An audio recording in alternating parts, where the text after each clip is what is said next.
వచ్చారు కాబట్టి ఎన్టీఆర్ కోసం అయితే సినిమా చూసేయచ్చు.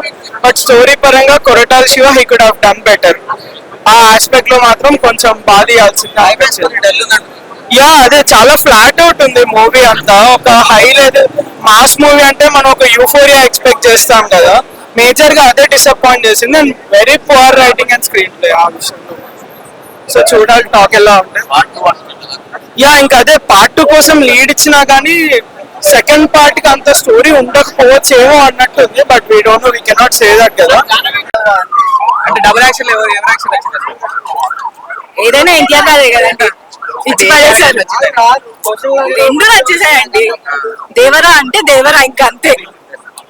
క్లైమాక్స్ ఎలా అనిపించింది? ఆచార్యులు దేవరా పోయి లేదు లేదండి, చూసి చెప్పండి. ఓకే క్లైమాక్స్ ఎలా రోప్ షాట్స్ తెలిసిపోతున్నాయి అక్కడ మనకి. విఎఫ్ఎక్స్ రిటైల్ డెల్ ఉంది. నేను జాన్వీ కపూర్ ఉన్న కసేపే ఉంటుంది.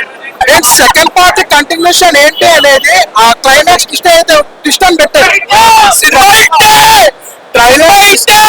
ట్రైలర్ చూసి ఏవైతే ఎక్స్పెక్టేషన్స్ పెట్టుకుంటామో, ప్రెడిక్ట్ చేస్తామో అదే ట్విస్ట్ ఉంటుంది.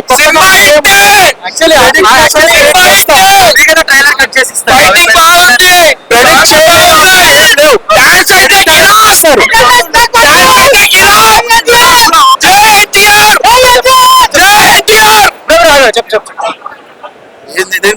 ట్రైలర్ బట్ ప్రెడిక్ట్ చేసేస్తాం మనం. ప్రెడిక్టబుల్ ఉంటుంది. అండ్ ఇంకా మనకి డాన్స్ విషయానికి వస్తే డాన్స్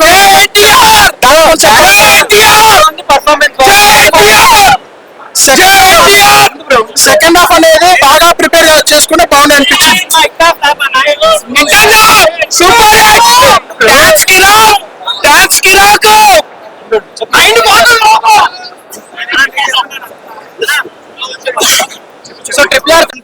ఎన్టీఆర్ ప్రతి ఒక్కళ్ళు సినిమా చూడాలనుకున్న వాళ్ళు లైఫ్ జాకెట్ తెచ్చుకోండి. ఎందుకంటే మ్యూజిక్ లో మునిగిపోతారు.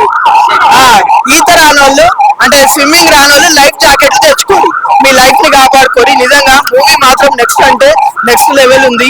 ఎన్టీఆర్ గారి పర్ఫార్మెన్స్ అయితే అసలు చెప్పొద్దు, మనం ఎన్టీఆర్ గారి గురించి మాట్లాడలేము. నిజంగా చెప్తున్నా, చాలా అంటే చాలా ఎంజాయ్ చేసిన cinema. Block buster hit cinema మాత్రం చెప్తున్నా కదా. అనిరుద్ధ్ మ్యూజిక్ అయితే దూకే ధైర్యం జాగ్రత్త తెగబడి రావే ఇట్లుంది మ్యూజిక్. అనిరుద్ధ్ నేను వాడలే అన్న, మ్యూజిక్ అయితే అంత బాగుంది, అంత ఎంజాయ్ చేసిన. నేను రేటింగ్ అయితే 5 out of 5 రేటింగ్. రెండు కూడా అందరూ